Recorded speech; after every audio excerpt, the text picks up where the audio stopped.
All of my paintings are inspired by nature, and a few months back, I took a trip to Darjeeling.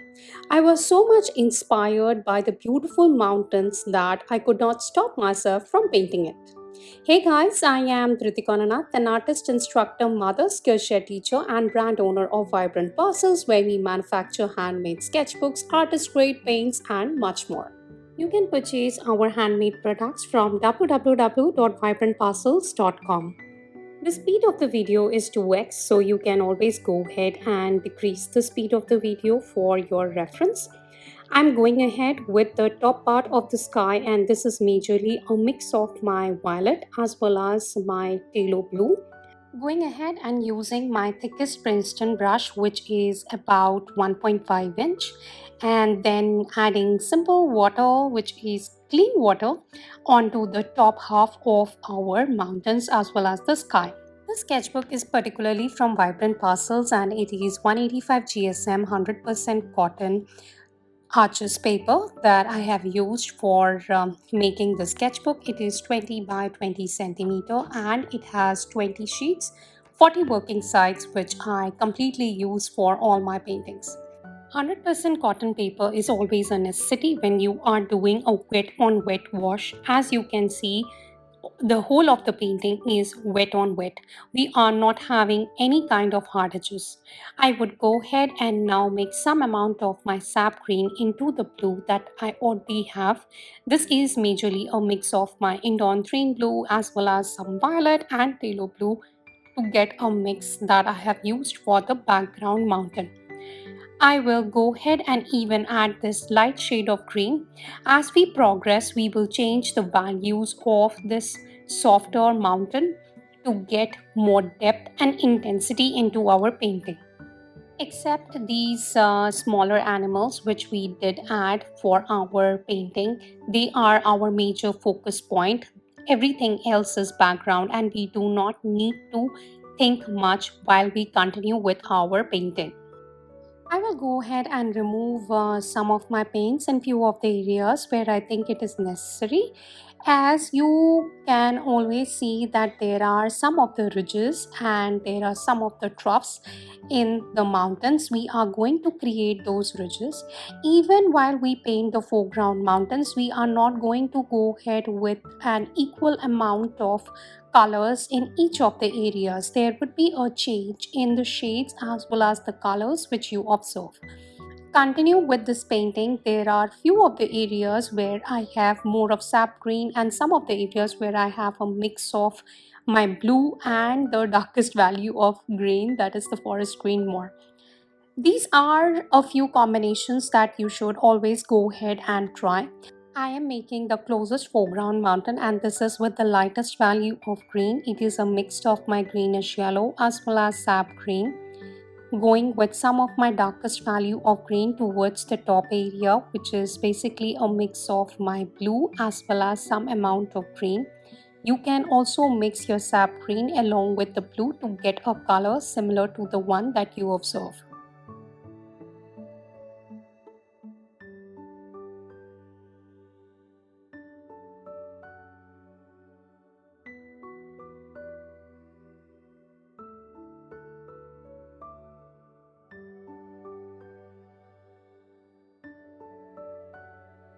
Again, working on my background mountain to define the mountain in a bit better way.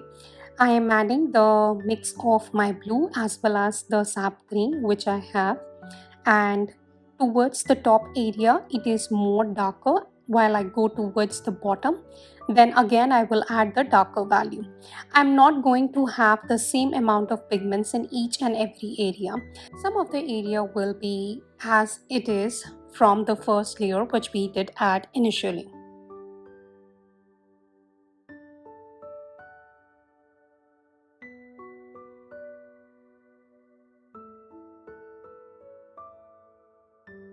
Dropping a few paints here and there, it's necessary so that we can show the contrast as well as the light part of the mountains.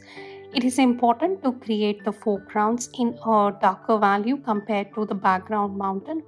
The background mountain is at a distance and hence you will not be in a position to see it clearly, whereas our foreground mountains is more closer to us and we will be in a position to see and observe many more, I would say, detail on top of it. Okay, going with some of my darkest value and then adding it on the background mountain.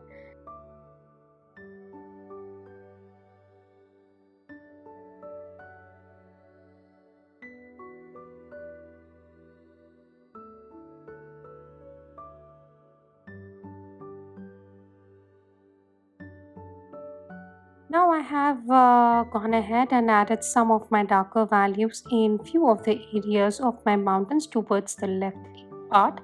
And once this is done, we will go ahead and work on the right side a bit.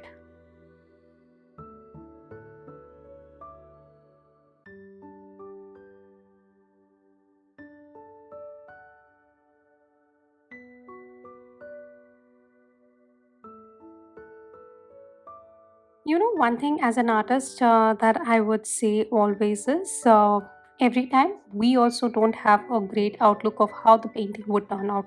Sometimes it's more of an experiment, and this was one of them. I do not paint animals within my painting so often, and I wanted to give it a try.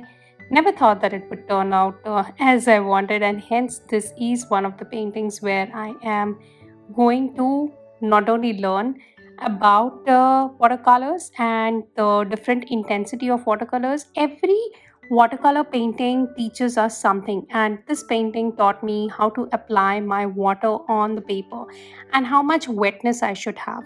Going ahead with my yellow green, you can also use Aureline if you do not have this yellow green, as well as you can go ahead with your Indian yellow for the bottom part. Once you have added this yellow, go ahead with some sap green or the green that is already existing with you.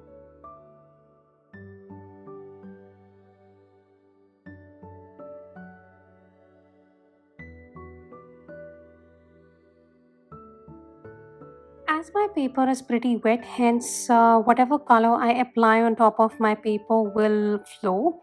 I am very happy that actually my water is flowing because the whole effect needs to be flowy and nice. So going with some of my Indian yellow on the left side and making it more darker in value. I will keep blending my colors, and this is the stage which is very important for me as I am trying to build up the foreground too.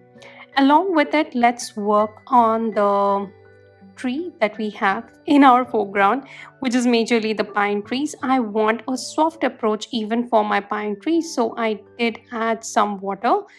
I am going with my paints now. They will flow a bit, not that they will flow a lot, as I'm going ahead and using one of my thinnest brushes.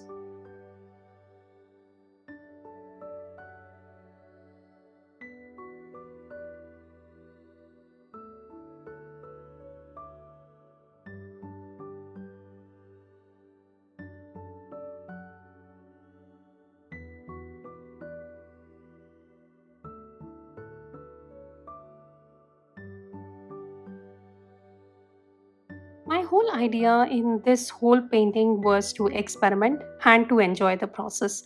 I literally did not know what would be the final outcome, and frankly, I just wanted to keep it really, really soft, smooth, easy, and wet. That's all I had in my mind. I'm applying some clear water and then again applying my darker values to make it softer in approach. As I say, just go with the flow. It's watercolors, and watercolors will bring you a lot of energy, happiness, beauty on its own. You will have your own accidents, happy accidents mostly. Yeah, and there will be difficulties too. I will not deny keeping the paper wet for a longer period of time becomes very difficult, and that's one of the reasons I always like to have two jars of water by my side. One is a clean jar of water, and another for washing my brushes. Okay, important to add some quick dots here and there. And once I have added these dots, I would go ahead and see what's my foreground. I am going with my darkest value at this stage towards the bottom area and then blending it with some of my Orlean. Working with a bigger brush really gives me the opportunity to cover up the space quite quickly. In and around the sheep or the animals that you want to paint, always add some darker values, as there would be grasses and some shadows wherever they are grazing.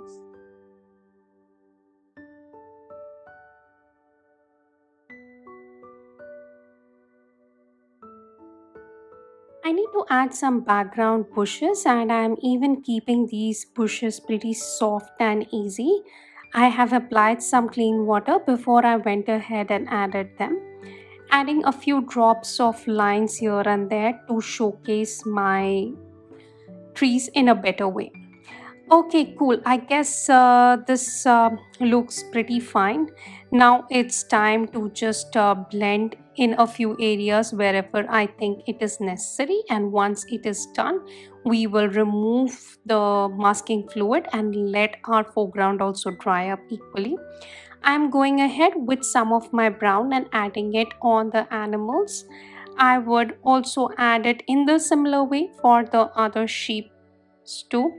Now using my thinnest brush to add some of the darker values. I am not going to add darker value at each and every portion for the animals.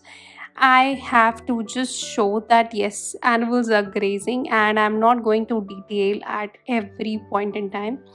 Adding a few lines, adding a few dots, and some of the places wherever I need some darker values, I can go ahead with sepia or mix some amount of my paints gray into it to get a darker value or darker color along with the brown. Using the same method over here, I have applied some clean water and now adding some brown towards the bottom part. I will use the same method even for my other parts of the sheep and the grazing animals. So that's it. Two of the animals, of course, are in the background, and I'm not going to add or detail it a lot. I am more thinking about the detailing part for the foreground animals.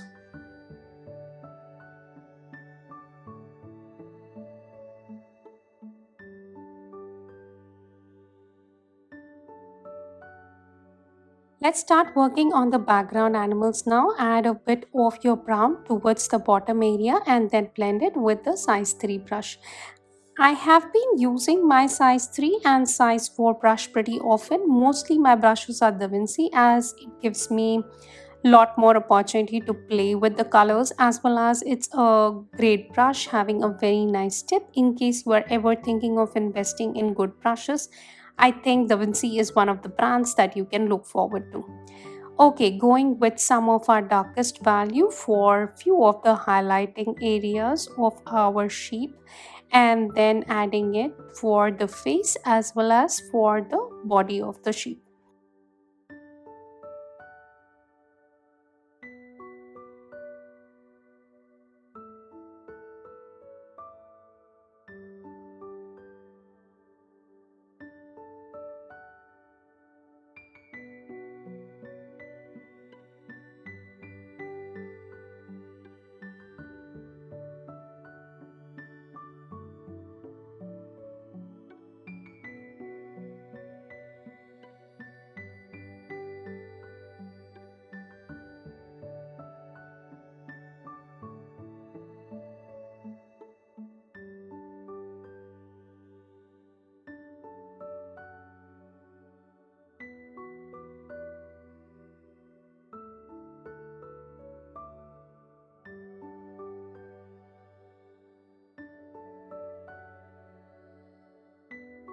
Time to add the final detailing, as we are almost going to finish off this painting now. You already know that the painting is at 2x speed, so the whole of the painting will not take you more than 30 minutes. It's quite a huge paper, which is around 8 inch almost, and you can also use a bigger paper for doing this painting. Of course, I have used a square paper, as this is the size of my sketchbook, which I have been using for quite some time, and I'm Very happy with how it looks, and this is 185 gsm paper, as I've told you earlier, so you do not need to worry. 185 gsm paper is also good enough till it is 100% cotton paper. It will allow you to work for a longer period of time. The water stays on top of the paper for the longer period of time, and the paper doesn't absorb the water. That's one of the reasons why I have been focusing a lot on using your 100% cotton paper. Okay, continue with the process of your painting and let your paper dry off. Once your painting is done, I would like to just add some of my darker values just below the head of my sheep, and then make it look more real, I would say. Okay, removing the masking fluid that we did add for the tree trunk, and then allowing some of our branches over there. We can of course go ahead and add a few more branches loose here and there, but I guess this looks pretty good and nice, so I have just let off that idea now. Okay, great. Let's continue with one or two more detailing of darkest value here and there. That's it. Once you remove the tape, I think you would be very happy how the whole painting has turned out. And do not go ahead and remove the tape in a haste. It's very important to remove the tape only at an angle. Helps you to actually prevent any kind of paper getting peeled off, so that's very important to keep your paper intact, as you have worked very hard till now to paint the whole of this painting and put it together. If you have liked this video and painted along with me, first of all, go ahead and post it on Instagram. I would love to share it back on my stories, as well as subscribe to my channel, leave a comment so that I can get back to you soon.